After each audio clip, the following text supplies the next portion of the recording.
আসসালামু আলাইকুম, আমি হিমেল রহমান। আজকে যে বিষয়টা নিয়ে কথা বলবো, ইতালির ওয়ার্ক ভিসার দীর্ঘদিন যাবৎ অ্যাপয়েন্টমেন্টের যে সমস্যাটা ছিল এবং আপনাদের অনেক দিন যাবৎ হচ্ছে অ্যাপয়েন্টমেন্টের শিডিউল দেওয়া হচ্ছিল না, অ্যাপয়েন্টমেন্ট বন্ধ করে রাখছিল, আপনারা ফাইল জমা দিতে পারতেছিল না।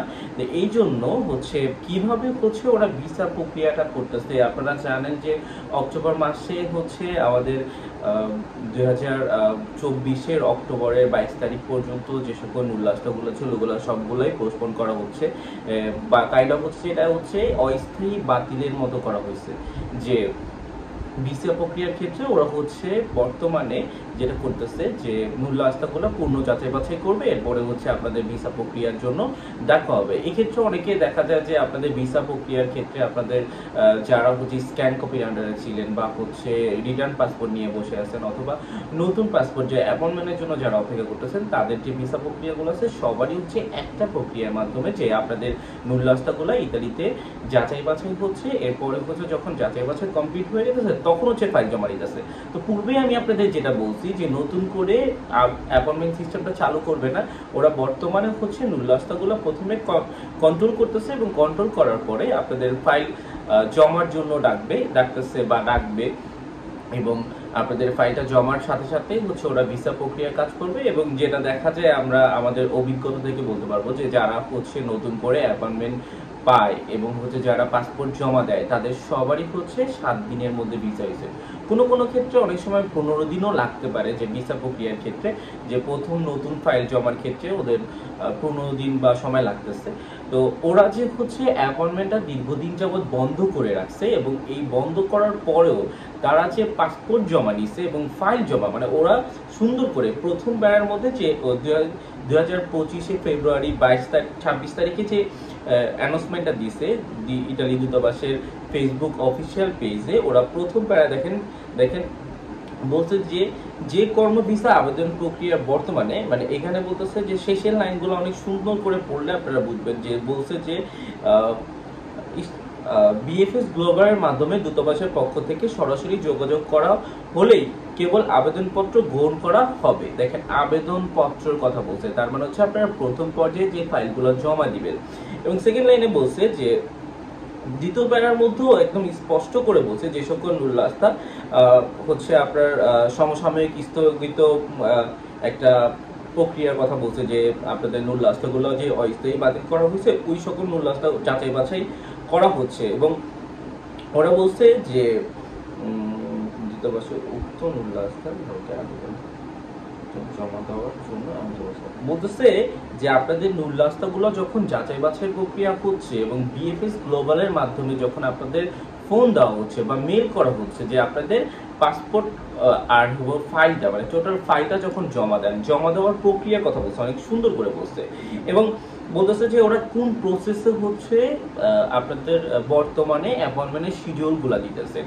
এবং ওরা এটাও বলছে যে মানে বলছে যে হচ্ছে 2024-এর অক্টোবরের 22 তারিখের আগ পর্যন্ত যারা হচ্ছে অ্যাপয়েন্টমেন্টের জন্য মেল করছেন তাদের সবাইকে বর্তমানে যে প্রক্রিয়ায় আপনাদের হচ্ছে পাসপোর্ট জমা নিতেছে বা ফাইল জমা নিতেছে, যেটা হচ্ছে অ্যাপয়েন্টমেন্টের শিডিউলের জন্য যারা অপেক্ষা করতেছেন তাদের যাদের হচ্ছে বর্তমানে যে প্রক্রিয়াতে হচ্ছে আপনার ফাইলটা জমা নিতেছে এইটাই চলমান থাকবে।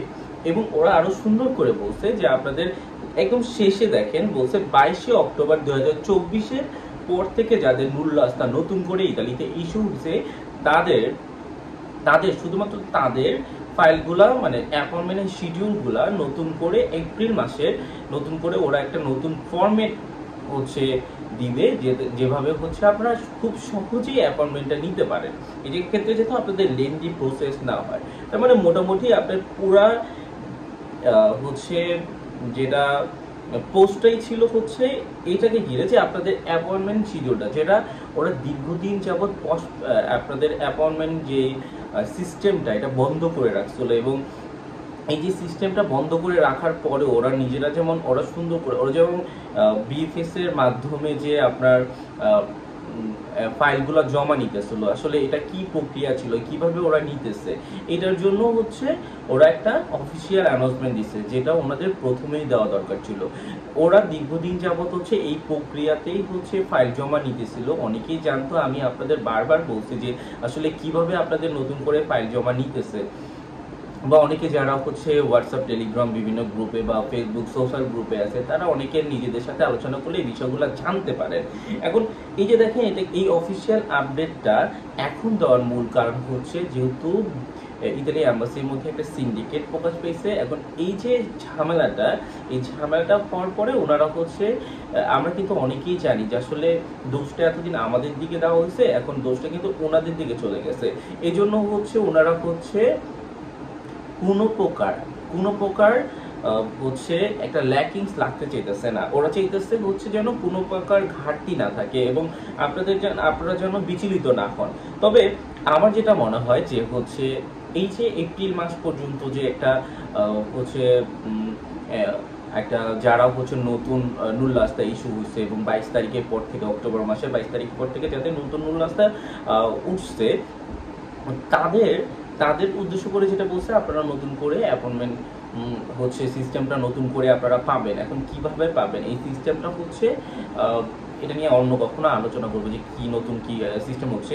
তবে বিষয়টা হচ্ছে ভিসা প্রক্রিয়া। হ্যাঁ, যারা হচ্ছে দীর্ঘদিন যাবৎ ভিসার জন্য অপেক্ষা করতেছেন, দেখেন অনেকেই হচ্ছে আপনারা যদি বিভিন্নভাবেই জানতে পারেন যে প্রতিদিন কতটুকু, মানে কত সংখ্যার হচ্ছে পাসপোর্ট ডেলিভারি হচ্ছে।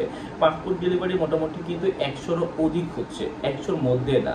প্রতিদিন হচ্ছে ভিসা প্রক্রিয়া 100-র অধিক হচ্ছে। এখন এভাবে করেও যদি প্রতিদিন ভিসা প্রক্রিয়া চলমান থাকে, কারণ জানেন আপনারা তো দেখতেছেন যে বিশেষ করে কোম্পানির আন্ডারে যে সিটিগুলো ছিল, সবগুলো সিটি থেকে কম বেশি রিজেক্ট করা হয়েছে। এবং কিছুদিন আগে গত মাসে যে একটা প্রভাব ছিল যে ঢালা পরিমাণে রিজেক্ট হচ্ছে, এটা তো আমরা সন্তুষ্ট ছিলাম যে ঢালা পরিমাণে রিজেক্ট হচ্ছে। এবং যেহেতু রিজেক্টের যে ব্যাপারটা, যে রিজেক্ট যেহেতু অনেক পরিমাণে হয়ে গেছে, তো আমরা যদি পূর্বের যে বিষয়গুলো দেখি যে কি পরিমাণে পাসপোর্ট জমা হচ্ছে এবং কি পরিমাণে ভিসা হচ্ছে, এটার একটা প্রভাব দেখি। একটা লেন্দি প্রসেস ছিল, কিন্তু যে রিজেক্টের সংখ্যাগুলো যখন বাতিল হয়ে যায় তখন ভিসার সংখ্যা কিন্তু কমই থাকে, বেশি কিন্তু থাকে না। আমি বলতেছি না যে অনেক কম, আছে, কম বেশি করে আছে। রিজেক্টও হয়েছে, ভিসা হয়েছে, দুইটাই হয়েছে। যদি এই প্রক্রিয়ায় ভিসা হয় তারপরে হচ্ছে একটু সময় লাগবে, কিন্তু ভিসা প্রক্রিয়া খুব সহজেই চলে যাবে। যে ব্যাকলগটা এটা চলে যাবে। তারপরেও করে ওরা যে নতুন কর্মী নিয়োগের কথা বলছে, এক্ষেত্রে হয়তো বা আমার কাছে মনে হয় যে ওদের পজিটিভ একটা দিক অথবা পজিটিভ একটা অ্যাপ্রোচ ওরা করতে পারে, আপনাদের হচ্ছে ভালো একটা বিষয়। তবে আরেকটা বিষয় শেষে বলি, ভিডিওটা অনেক বড় হয়ে যাচ্ছে, যে এরপরে হয়তো বা কোনো গ্যাপ থাকলে আপনারা কমেন্ট করে জানাবেন। যে ভালো থাকবেন, সুস্থ থাকবেন। আসসালামু আলাইকুম।